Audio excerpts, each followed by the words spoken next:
Is Facebook or Meta stock fighting for its very survival? Well, just earlier this week, Mark Zuckerberg announced that they were laying off more than 11,000 employees. This represents around 13% of their 87,000 member workforce at Facebook. Is this potentially a death spiral for Facebook, or is this potentially something else? Is this potentially a turnaround for the business? If this is your first time tuning in, my name is Daniel. You're watching Unrivaled Investing. If you enjoy educational investment videos, please make a point of hitting that subscribe button. So let's understand what's going on. How did we get here in the first place? Well, Mark Zuckerberg calls this out in his letter, talking about at the start of COVID, some of the trends with e-commerce accelerated, and many people predicted, including, the folks at Shopify, said, hey, this could be a permanent acceleration of, let's say, e-commerce. But unfortunately, in response to this, they significantly increased their investments. But reality didn't play out as they expected, as online commerce returned to prior trends. We've called this out before, and the macroeconomic downturn commenced, and we're just starting to see that now. They're seeing increased competition. That's effectively calling out TikTok taking share. That was a trend, I would argue, over the last few quarters. This most recent quarter, they've been competing more successfully with their reels, and ad signal loss have caused our revenue to be much lower than I'd expected. The ad signal loss is due to the privacy changes with Apple. So he says, look, I got this wrong and I take responsibility for that. So let's actually understand, well, what's he talking about? So if you look at the full-time employees at Facebook or Meta stock, you can see that effectively pre-COVID, the start of 2020, they were around 40,000, 44,000 employees. Most recent quarter, they ended at around just shy of 88,000. So they effectively doubled the number of employees over the last 3 years. I mean, it's pretty incredible to think about that type of growth.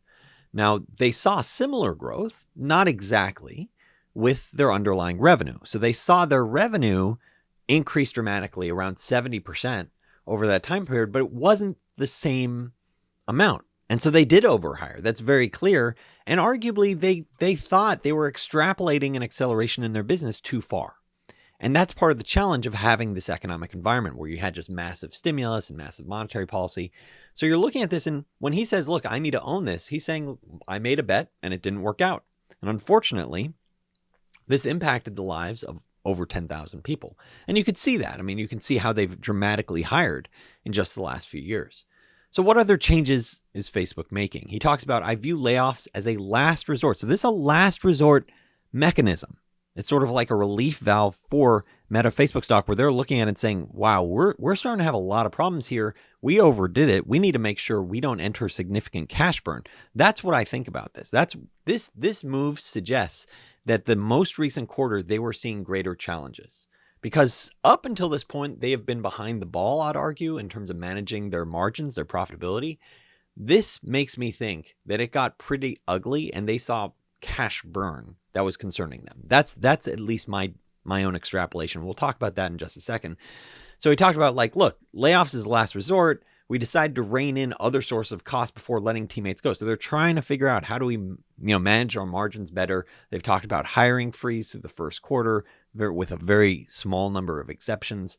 He talks about this will give us the ability to control our cost structure in the event of continued economic downturn. We will discuss that in greater detail towards the end of this video. What does this layoff actually mean for Facebook or Meta's underlying results? What does this mean for their potential profitability? How much influence does this really have? Because he's trying to make it a more efficient cost structure than what he's previously called out to investors. Overall, look, I need to be super clear about this. Nobody likes layoffs. I'm not happy that arguably layoffs are happening. And I'm also not happy that I think they're going to increase. Unemployment just started to tick up. It went from 3.5% to 3.7%. Typical downturns, doesn't surprise me to see it go 4, 5, 6%, especially if the Fed continues to tighten and that sort of impacts the economy. So that is something to be mindful of. This might be just the start of an unemployment wave picking up. So that is something to be very mindful of. I'm concerned about it. And no one likes it. But that said, when you're thinking about Meta or Facebook stock, there were these concerns, especially when you saw their free cash flow and where it was trending. And we'll show you that in just a second, that they might have been heading in a direction of significant cash burn. And is this their way of saying, okay, red light, we need to react to the underlying business developments. And there's really two main problems that I saw, with sort of the current setup with Meta. And full disclosure, I do own a small stake in it. It's sort of a teaser position because of my concerns, but I do think it has dramatic upside, which we'll talk about. And so my main two concerns with it is, one is it seemed like Zuckerberg sort of didn't have his feet firmly planted in Realityville. It's mostly planted in Metaverse, of sort of saying, hey, we're going to do this $10 billion bet a year.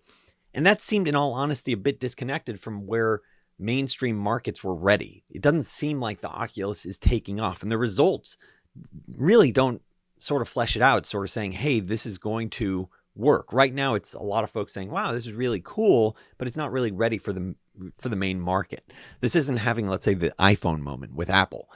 And you look at what's happened. You look at, what's happened to their cash flow. And their cash flow, this is what I was just talking about. Their cash flow went from around $10 billion a quarter to around $200 million.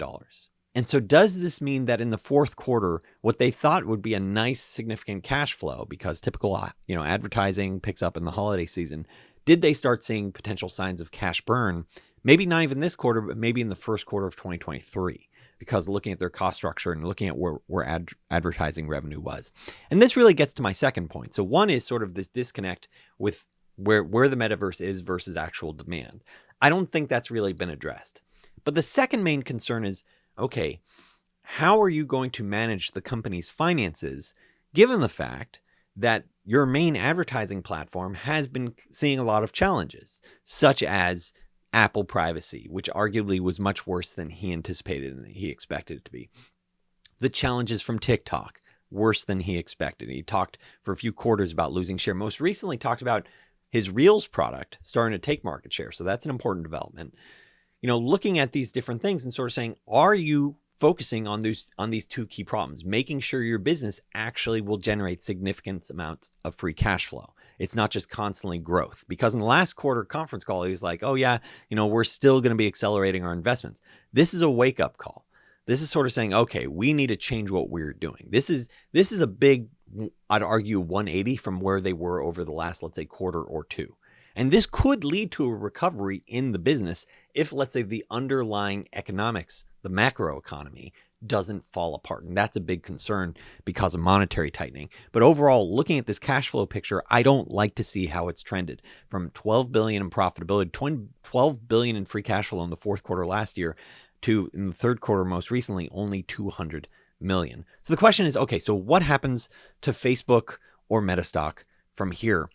If you're looking to take charge of your investment journey, consider unrivaledinvesting.com for compelling investment ideas, real-time portfolio updates, and our exclusive Discord server available for annual subscribers. Full disclosure, this is not financial advice, and I do own a stake in Meta stock. Okay, so let's think about this. What's actually the financial impact with laying off 11,000 employees? How much could this actually help their business? And once again, I'm not a fan of layoffs, but I am a fan of prudent management, sort of saying, hey, we're going to manage this for the long haul. They clearly made a bad bet, and Zuckerberg's owning it, saying, I did too big of a bet based on the trends that I saw with COVID. He didn't want to miss out. And he's not the only one. So let's think about what 11,000 employees could mean. I'm trying to give them the benefit of the doubt. I'm assuming the assumed all-in cost per employee is $350,000. I think that's probably on the high side, but let's say that includes perks. That includes maybe a bus service. Maybe that includes, having all the different meals that you can have at different campuses that you can go to. Maybe this also includes, healthcare. That's a big component. And if you look at Glassdoor reviews for a lot of these engineers, you're talking about, $200,000, maybe even more. And so, for this, so you think about healthcare, you think about the perks. Then you also, I think another component to consider is also maybe the buildings and leases. So this can also be, okay, they're going to be cutting, let's say, around, a proportional amount of their real estate space. And let's think about that when we're thinking about the all-in cost per employee, because you need that physical space, that you need the computers, you need, your equipment for that space. So I'm trying to round up to think how much of an impact this could actually have for their business. So I'm saying $350,000 per employee of the 11,000 employees that are getting laid off. So around $4 billion in total annual savings. They won't, of course, see this at first because, Zuck, I believe, is trying to take the high road and treat his employees generously, the ones that he's laying off, providing, appropriate amounts of time. And, if you had paid time off that's accrued, paying you for that. So things like that, covering your health care for something like 6 months. So I think he's trying to take the high road. He's trying to do the right thing. So you're not going to see the full benefit of the savings of around $4 billion a year from this right away. Think about it as roughly $1 billion every quarter that they're potentially saving. But if you look at their total costs and expenses in the third quarter 2022, it was over $22 billion. Now, this includes everything from server expenses. This includes content licensing costs. This includes everything. Lease expenses, marketing expenses for people to even learn about, the different apps. $22 billion. This includes the depreciation of their servers. So looking at this, saving approximately, and I'm trying to do something that I think could be, I'm trying to say, like, how much of a savings are you could potentially getting from this? Let's say $1 billion versus a business that has $22 billion in costs in the most recent quarter. So what you're really talking about is really only like a couple percent savings, only around 4% savings impact. So that says, hey, if the economy just goes down a little bit, and let's say advertising just goes down a little bit, in the most recent quarter, they saw a small couple percent drop. So I would say this decline is sort of in line with the percentage drop they've seen so far. Does this suggest that they've actually started seeing a worse drop? I mean, I think about this, a 4% potential savings, that's not a crazy amount. And then you think about the great financial crisis. Now, who knows what the next recession will look like? Who knows when it happens or how deep it is?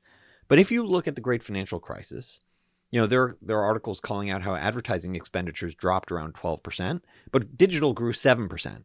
I personally don't think digital will be as insulated as it was during the great financial crisis, partly because it's a much bigger market now. Facebook and Google are the market, where previously they're the ones that were rapidly taking share. Now there are players that are taking share from Google and Facebook.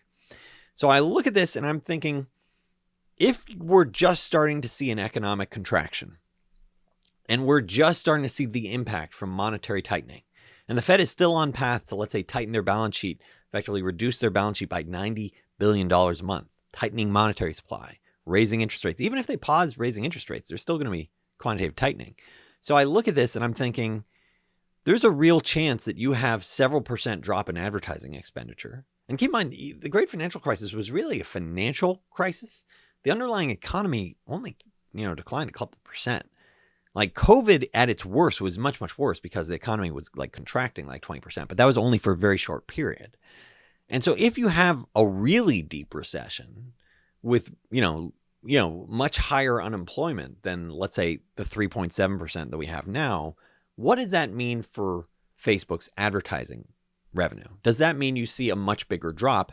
In which case, does that 4% drop not cut it? Is it possible, and this is an unfortunate aspect to think about with this business, is it possible that this could be one of, let's say, a few rounds of layoffs that Meta might have to face if advertising comes down? Now, they do have like $40 billion on their balance sheet in terms of cash. So I'm not overly concerned about the cash burn. But I'm very curious to see how it starts playing out. I mean, effectively last quarter, they went to break even. Will they get to a point where you see cash burn and they start eating into that cash pile? We'll see. That is the concern. Now, overall, once again, directionally, I like the thesis here. And I seeing that management's, doing these things to sort of prepare the business for tougher times. This is what's needed. The tone that they've had the last few quarters was not correct. Sort of leaning into growing the business while the underlying economy was getting weaker. Not the right move. And they're reacting to it intelligently now, or at least, catching up to maybe where they should be. Looking at the underlying business, I mean, look, this is a business, at least thinking about the advertising business, number of people using their various different apps. It's approaching 4 billion people using their various different apps every month. The underlying value proposition for Meta, I'd argue, has continued to to continue to get stronger. I don't view this as a weakening business. I view this as a business facing one-time challenges, such as, advertising challenges. I view this as a business, like the Apple privacy challenges. I view this as some slight competitive advantage, challenges with TikTok, but nothing that, like, hey, if TikTok gets banned, that could definitely change the picture. That could definitely cause further rally in Meta stock. So I look at this and I'm thinking, as long as this chart continues to grow, then I have a fair degree of confidence that they will be able to return to profitability in the years ahead. Now, thinking about that profitability, at their most recent peak, it was just shy of $40 billion in free cash flow. It was around $38 billion. Currently, as the stock has rebounded, and keep in mind, the stock has started to rip higher, partly with a broader market rally, but on this news of the layoffs, the stock did jump. And it's partly because it's Wall Street saying, oh, you're not just lost in the metaverse. You're actually in Realityville, where you're saying, hey, I need to make sure I don't just burn all their cash. I got to make sure I don't burn all Meta's cash. And so this is, he's not in a cash burn yet, but it is that concern like, hey, could you get there? And the tone of that language was suggesting it. So I'm looking at this business. I'm thinking, man, at its peak, $40 billion in free cash flow, currently trading around $300 billion. Don't even exclude the, let's say, $40 billion in cash that they have. And so trading at 8 times peak free cash flow, that is a very asymmetric bet. That is a bet saying, hey, if you survive in the coming years and you get back to where you previously were, then you're looking at hundreds of % upside. This is why I own a stake in Meta, and I've thought about increasing it and buying more. And I will continue to think about it, and I'll call it out to my subscribers at unrivaledinvesting.com if I end up making a bigger bet. But this setup, when you're at 8 times free cash flow, that means as, let's say, the stock starts to recover, potentially over the quarters, years ahead, if they get closer to that free cash flow versus, where they are today, in the most recent quarter, closer to break even free cash flow, that means they could buy back lots and lots of stock. And if you have lots of buybacks, plus let's say the multiple re-rates to 12 times or 15 times or 16 times, then you can sort of get this double whammy because they buy back a lot of stock, you get some valuation expansion. Hey, imagine if their business actually starts growing again. So that's not priced in at all here. So if you get that, then you're really talking about 200, 300, 400% upside from here. And that's the reason why I personally own it. That's why I like it. That's why I think overall, I think Meta will outperform, let's say, the major stock market indices over, let's say, a 5 to 10 year time frame. I'd say probably closer to 5 to 10 year. In the next year or two, who knows? With a tougher economy, the Fed's still tightening. I look at this and think, I don't think we've seen the worst. That's my personal expectation. I don't think, unemployment at 3.7%, you've seen the bottom of the market. That would just shock me. It would shock me if, you've seen the bottom of the market and, the Federal Reserve is still tightening. You can't point to historical examples where that played out. If you feel like I'm wrong, I'd absolutely love to hear the case. So I look at this and I'm thinking, it's interesting. It seems like management's starting to wake up. I want to see another quarter with sort of management, particularly Zuck, grounded more in reality, talking about, hey, we're going to make sure our free cash flows, even if the underlying advertising market declines 5 to 10%, we're still going to be free cash flow in that environment. And by the way, we're going to be buying back tons of stock. We're going to be using our cash balance to do that. And they were doing that in the most recent quarter. So I want to see that happen. I want to see another quarter of execution where I feel like they're heading in the right direction. Previously, I didn't feel like they were heading in the right direction. And there were a lot of people that I think honestly just weren't listening to Zuck because he was like, metaverse, $10 billion bet, super excited about it. And people weren't looking at this saying like, well, wait a second, like this is going to result in a business that's ultimately cash burning if you keep going in this direction. Like it was very clear. And you had folks like Jim Cramer, like crying on CNBC, oh, I'm disappointed and all that sort of stuff. Like it was very obvious this was the direction they were going. That's actually part of the reason why I trimmed my own personal Meta stake at higher prices. Because I said to myself, well, wait a second, like there's challenges here. I might be able to get it at a better price. And now it is a much better price. So I look at this and I think long term, the odds are favorable. And it's not financial advice, but when I'm thinking about this from my own personal investing, I think the odds are favorable that this significantly outperforms, let's say, the major indexes over time. That said, at this point, the reason why it's not, let's say, an outsized bet in my own personal portfolio is I want to find these things that I have higher conviction on, that have, let's say, higher probability that the business won't get disrupted.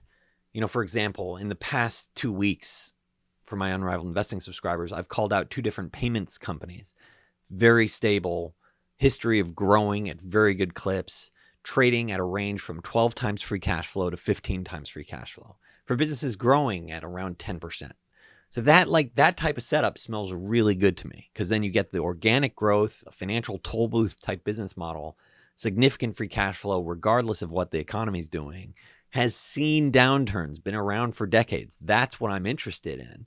So I'm looking for the higher probability bets where I can say, hey, I can see why this works out. I can see for sure, or it's just, I'm less scared of monetary tightening and a weaker economy.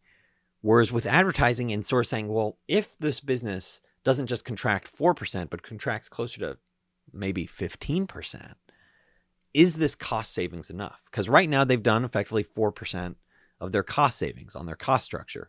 Will that be enough for the business if advertising actually declines even worse? And so this is why I think they're heading in the right direction for preparing the business for potentially worse, but I want to see more execution from Meta in the quarters ahead. And that might mean paying a higher price. That's okay. That can be part of the journey. It's I want to reward good execution. And if the price goes to an absolutely, it continues to drop or reverses from its recent rally, I might revisit it. Might say, hey, consider buying more just because it's just so compelling. If you have an opinion about Meta stock, I'd absolutely love to hear it in the comments below. If you enjoyed this video, please make a point, hit that subscribe button, hit that like button. Thanks so much for watching.